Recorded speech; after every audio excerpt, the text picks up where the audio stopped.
हाय दोस्तों, आज हम लोग पढ़ेंगे प्रेजेंट टेंस। जैसा कि हमने पिछले वीडियो में आप लोगों को बताया था कि टेंस के मुख्यतः 3 प्रकार होते हैं: present indefinite, present tense, past tense and future tense. इन सभी तीनों टेंस के चार जो है अन्य टेंस होते हैं, जिसको हम बारी बारी से पढ़ेंगे। इसमें हमने फर्स्ट जो है लिख के पहले से रखा हुआ है प्रेजेंट टेंस का। तो टाइप्स ऑफ प्रेजेंट टेंस, तो यहाँ टाइप्स ऑफ प्रेजेंट टेंस में हम जैसा कि देख रहे हैं कि इसके 4 प्रकार हैं: present tense, present indefinite tense, present continuous tense and present perfect tense and present perfect continuous tense. ये एक बार आप चारों का अगर यदि याद करेंगे तो आप आने वाले चारों का नाम भी ऐसे याद कर सकते हैं। सिर्फ आपको लास्ट में प्रेजेंट टेंस को शुरुआत में आपको चेंज करना पड़ेगा। तो एक्चुअली हमें जब इंग्लिश हम बोलना चाहते हैं तो हमें बुक्स में पढ़ते हैं टेंस के बारे में, तो हमें बहुत सारा कन्फ्यूजन हो जाता है। दोस्तों, हम आप लोगों को एक ऐसा आसान ट्रिक बताएंगे कि आप बड़ी ही आसानी से इंग्लिश को समझ सकते हैं। तो आइए हम आप लोगों को दिखाते हैं कैसे आप पहचानेंगे। जैसे हम प्रेजेंट इंडिफिनिट टेंस पढ़ रहे हैं, तो सबसे पहले इसका हम हिंदी में पहचान कैसे करेंगे। हिंदी में हम इसको कैसे पहचानेंगे? हिंदी में जैसे कि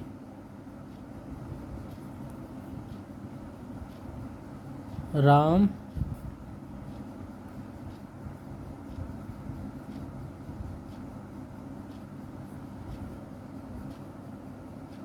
किताब पढ़ता है।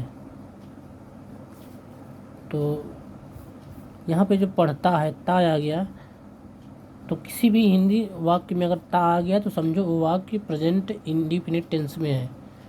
और जैसा कि सभी टेंस का एक अलग अलग रूल होता है, तो हम पहले जल्दी इसको पहचानेंगे। राम पढ़ता है, राम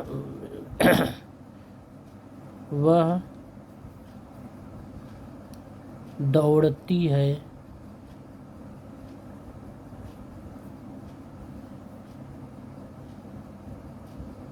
देखो इसमें भी ता आ गया। ऐसे किसी भी हम टेंस को लेंगे, किसी भी वाक्य को लेंगे,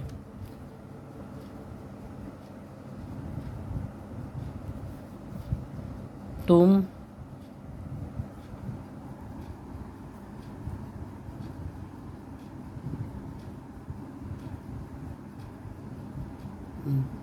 दौड़ते हो, ता आ गया। तो इस तरह होकर वाक्यों को हम जो है प्रेजेंट इंडिफिनिट टेंस बोलते हैं। कोई भी वाक्य जिसमें अगर लास्ट में ता तेती आता है तो उसे हम प्रेजेंट इंडिफिनिट टेंस कहेंगे। तो अब चलिए हम आगे इनके कैसे हम इसको ट्रांसलेट करेंगे इसके बारे में हम पढ़ते हैं।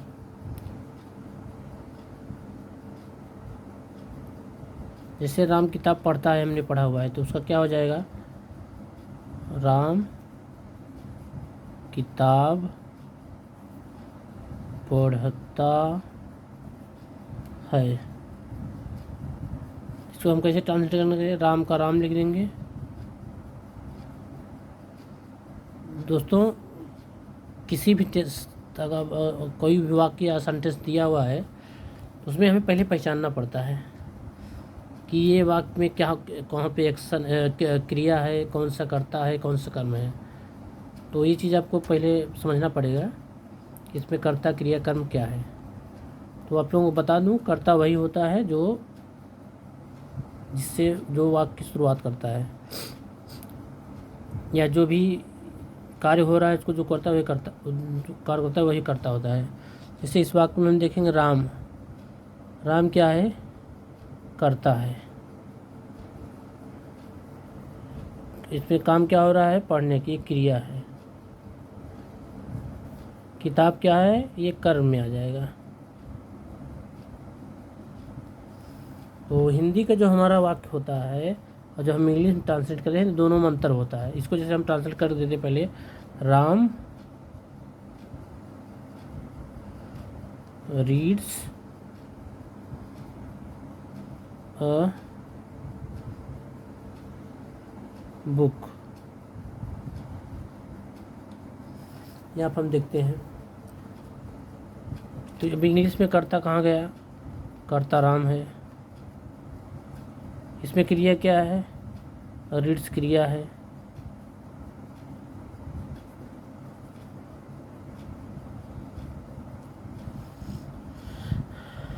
और कर्म इसमें क्या है, बुक है। इसमें हम क्या देखते हैं कि जो हिंदी का जो हमारा सेंटेंस बनता है तो उसमें कर्म और क्रिया की स्थिति बदल जाती है जब हम इंग्लिश में लिखते हैं। तो जैसे हम हिंदी वाक्य का इंग्लिश में ट्रांसलेट करेंगे तो हमें क्रिया तुरंत सब्जेक्ट के बाद लिखना पड़ता है।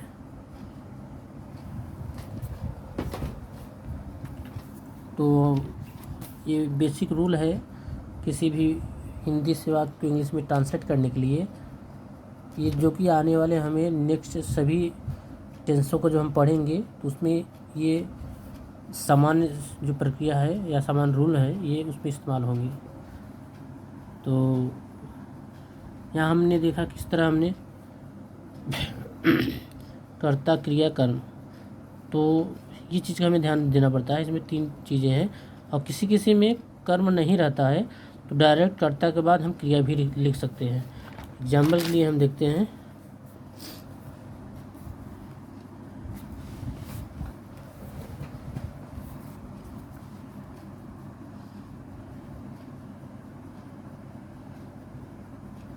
राम पढ़ता है।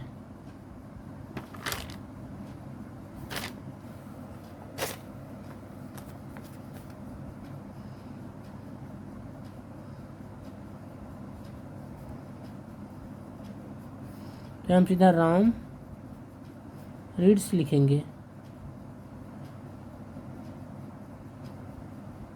इसमें बुक नहीं है तो हम नहीं लिखेंगे, राम पढ़ता है हो गया। अभी यही करना है, तुम पढ़ते हो, तुम पढ़ते हो। तो तुम की अंग्रेजी क्या हो जाएगी, यू। रीड क्या हो जाएगा, रीड। यहाँ हमने क्या देखा, यहाँ रीड में हम यस लगा रहे थे लेकिन यहाँ पे यस नहीं लगाए। तो ये ग्रामर का रूल होता है कि अगर कर्ता एक वचन रहेगा तो क्रिया में यस या ई एस लगेगा, और वो कर्ता अगर बहुवचन है या प्लूरल नंबर है तो नहीं लगेगा। तो आगे हम इसके बारे में पढ़ेंगे डिटेल में, लेकिन आप ये समझ लें इसलिए नहीं लगा। बाकी अन्य एग्जाम्पल हम लेते हैं, वे लोग दौड़ते हैं।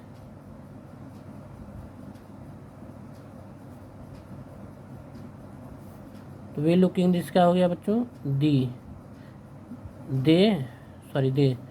They run. तो देखिए कितना आसान है इंग्लिश, लेकिन अगर हम उसके नॉर्मल रूल्स को नहीं जानते हैं तो हमें यही बहुत कठिन लगेगा। अब आप कोई भी XYZ आप कोई भी वाक्य बोलिए, इसमें त आना चाहिए, आप उसको आसानी से इंग्लिश में ट्रांसलेट कर सकते हैं। वह त आएगा, ते आएगी, ते आएंगे तो वह प्रेजेंट इंडिफिनिट टेंस का मेरा होगा, प्रेजेंट इंडिफिनिट टेंस में है और नॉर्मल टेंस में है तो उसको इस तरह से हम कन्वर्ट करेंगे। सेकंड हम क्या देखते हैं, कोई भी आप वाक्य ले लो, मैं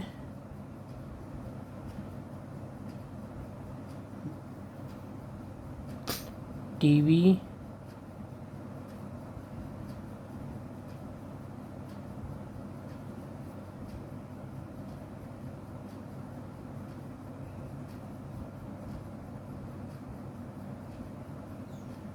देखता हूँ।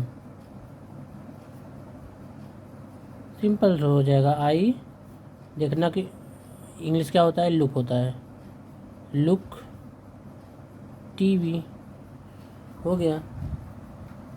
तो इसी तरह हम देखेंगे कि अभी तो हम टेंस पढ़ रहे थे, अगर इसी टेंस में अगर निगेटिव वाक्य आ गया तो इसमें हम नॉट का भी यूज़ करने लगेंगे।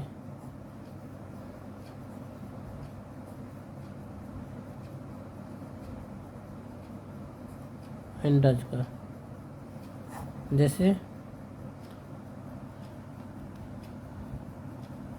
मैं किताब नहीं पढ़ता हूँ।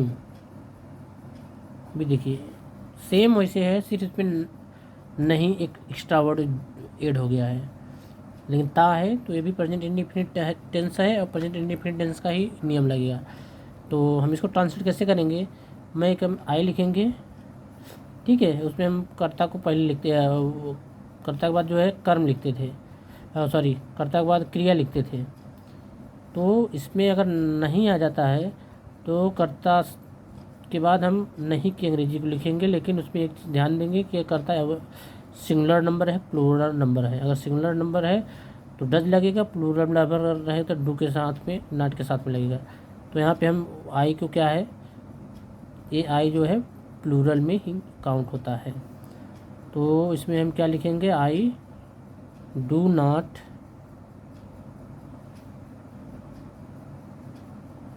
रीड का रीड हो जाएगा, रीड,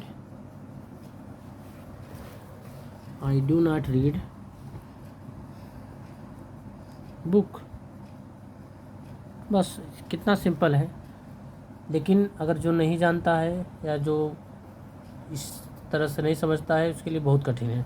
अब किसी भी वाक्य में अगर ता आता नहीं आता तो डू नॉट, जैसे तुम किताब नहीं पढ़ते हो, तुम किताब नहीं पढ़ते हो, तो कितना इजी है। तुम का इंग्लिश YOU लिखोगे, और नहीं है तो उसमें हम डू या डज नॉट ऐड करेंगे। तो इसमें हम डू नॉट पढ़ते के रीड हो जाएगा, किताब का बुक हो जाएगा।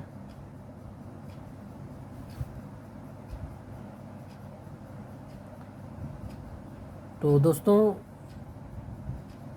आज हमने सीखा प्रेजेंट इंडेफिनिट टेंस, और प्रेजेंट इंडेफिनिट टेंस में हमने निगेटिव एंड पॉजिटिव सेंटेंसेस को बनाना सीखा। इसमें दो बातों का ध्यान देना है,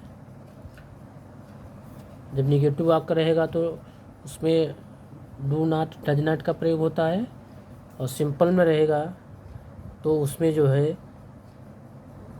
क्रिया में यस या ईएस लगता है। तो ये दो चीज़ आप लोग ध्यान देना, और मैं कोशिश करूँगा कि जल्द आपको इसके आगे का वीडियो बनाऊं।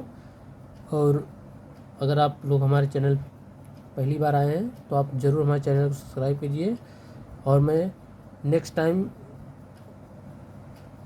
और अच्छे और डिटेल में आपको बहुत आसान तरीके से टेंस सिखाऊंगा, और you can easily speak in English. जो विधि से मैं आपको यहाँ पे सिखा रहा हूँ इंग्लिश, आपको शायद ही कोई भी यूट्यूबर आपको इस तरह से बताएगा, क्योंकि दोस्तों हमने इंग्लिश सीखने के लिए काफ़ी समय लिया है, और हम सेल्फ स्टडीज़ के द्वारा ही इंग्लिश सीखा है। तो आप लोगों को हम ऐसे तरीका बताएंगे जिससे कि आप आसानी से घर बैठे इंग्लिश सीख सकते हो और इंग्लिश बोल भी सकते हो। हम आने वाले समय में कंटिन्यू ऐसा ही वीडियो बनाते रहेंगे। अभी कुछ एग्ज़ाम की वजह से हम वीडियो को कंटिन्यू नहीं कर पा रहे हैं, लेकिन आने वाले समय में हम आपको बहुत ही आसान तरीके से इंग्लिश को बोलना सिखाएंगे और कैसे आप ट्रांसलेट कर सकते हो। तो चलिए अब मिलते हैं नेक्स्ट वीडियो में।